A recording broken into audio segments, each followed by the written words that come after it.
back to NRA News Cam and Company, coming to you from beautiful Farmville, Virginia.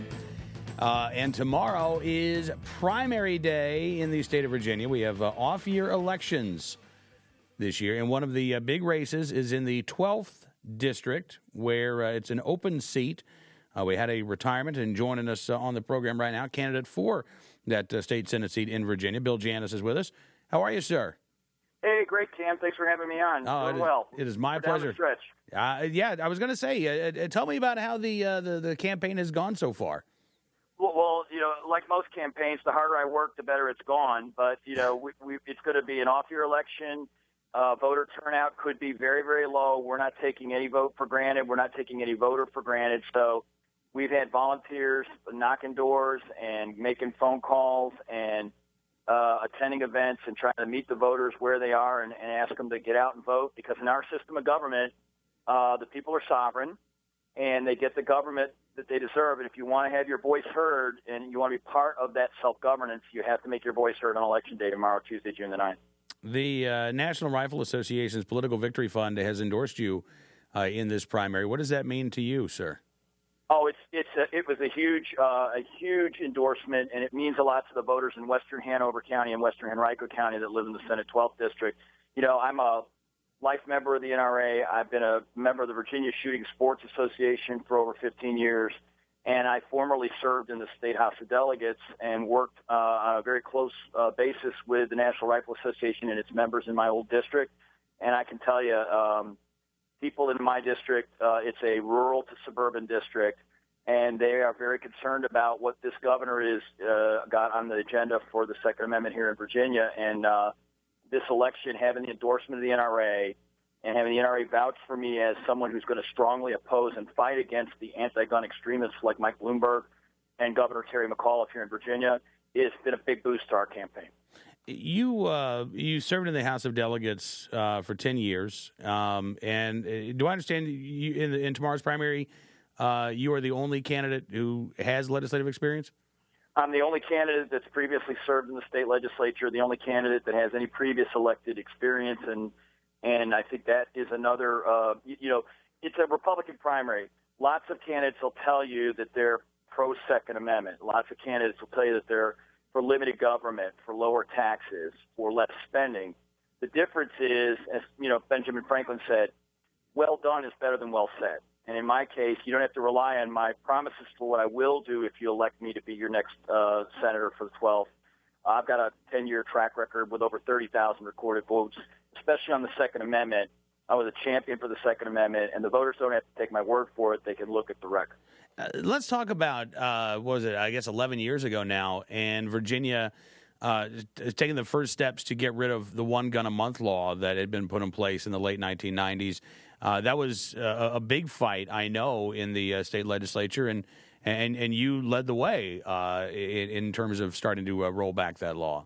That's right. One of the first pieces of legislation I introduced and successfully passed when I was a brand-new freshman legislator was the first partial rollback of the one-gun-a-month rationing scheme that had been in place in Virginia. And what we did was we decided to, how you eat an elephant one bite at a time. And so we went and we said, let's exempt concealed carry permit holders from the limit on purchasing more than one gun a month, because they have to get a background check, they're monitored, they have a fingerprint, the state police has a database of them.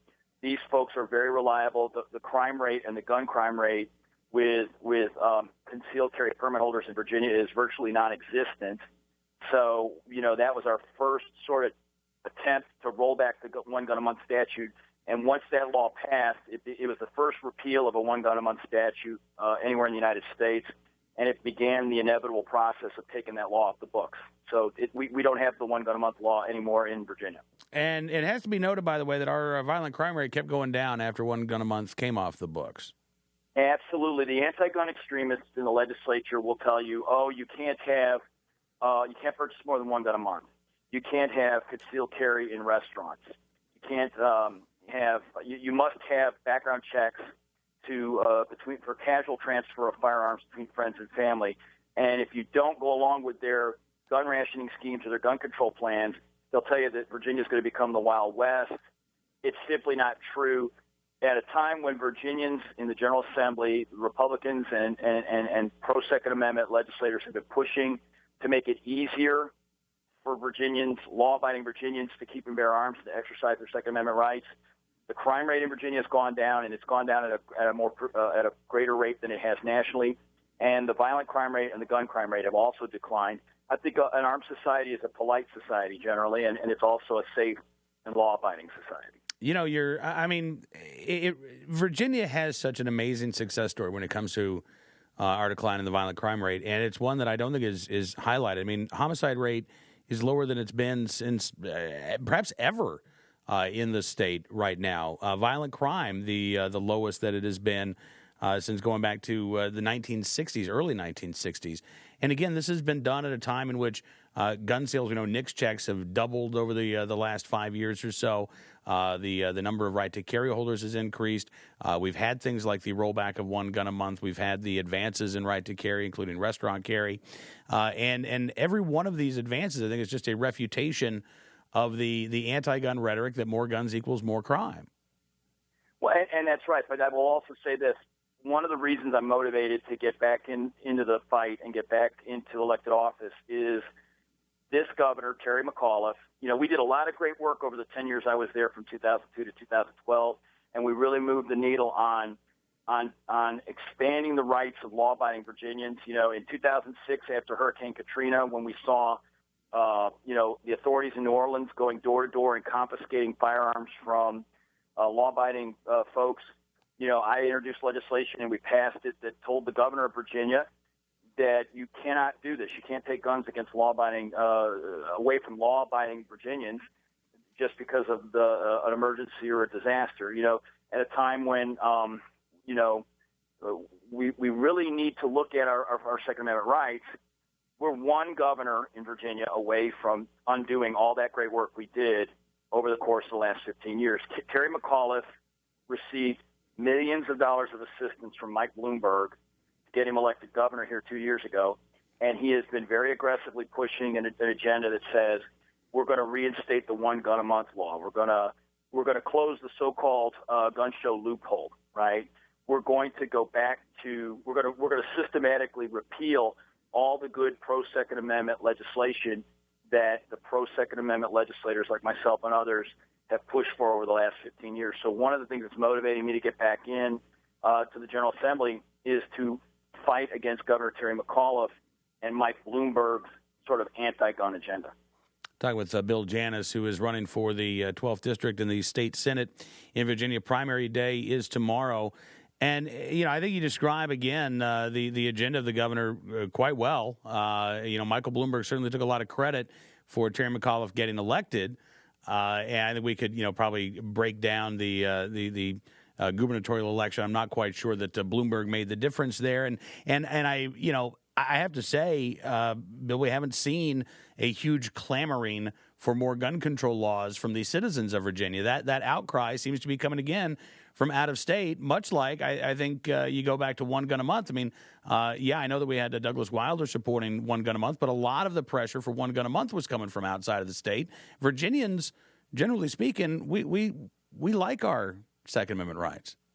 Oh, absolutely. Absolutely. And I will say, Mike Bloomberg gave Terry McAuliffe millions of dollars of assistance when he was running for governor. And Mike Bloomberg, you would ask, why does an elected official, former elected official from New York, care about the governor's election in Virginia? Well, it's precisely because Virginia is in the vanguard. If you look at Virginia, America was born on a farm in Virginia. Our Bill of Rights and our Constitution were drafted by Virginians, were ratified by Virginians. The first Constitution of the United States was modeled on the first Constitution of the Commonwealth of Virginia. And so as Virginia goes, so goes the nation, especially when it comes to the Second Amendment. So Bloomberg knows that if he can have his handpicked governor, Terry McAuliffe, aggressively pushing to roll back all the gains that pro-Second Amendment legislators have made over the last 15 years, not because there's a groundswell of popular support in Virginia for it, but because anti-gun extremists like Bloomberg and McAuliffe are pushing the agenda, they know that this is a signal, it's a bellwether to the rest of the country. As Virginia goes, so goes the nation, especially when it comes to the Second Amendment. Talking with Bill Janis, again, a candidate for Virginia Senate. Primary day is tomorrow. Thank you so much for spending some time with us. And if folks want more information about your candidacy, what's the website? Yeah, the greatest thing you could do, look, this fight is important even if you don't live in Western Hanover or Western Henrico, and if you don't live in the Commonwealth of Virginia. This fight is important for everyone in this country that is concerned about the future of the Second Amendment. You can contact our campaign at www.billjanis.gop. That's BILLJANIS.GOP. And you can find out ways you can help us and support us because this fight is a national fight. It's just being fought on a local front here in Western Henrico and Western Hanover. Absolutely. And listen, next time you're down Farmville Way, let us know. I'd love to have you in studio. Absolutely. I look forward to it. All right. Thank you, sir. Bill Janis joining us right here on NRA News, Cam and Company, former member of the State Assembly, now running for the State Senate in the 12th District. Again, Henrico, Hanover County, the Richmond area and the suburbs, 12th District.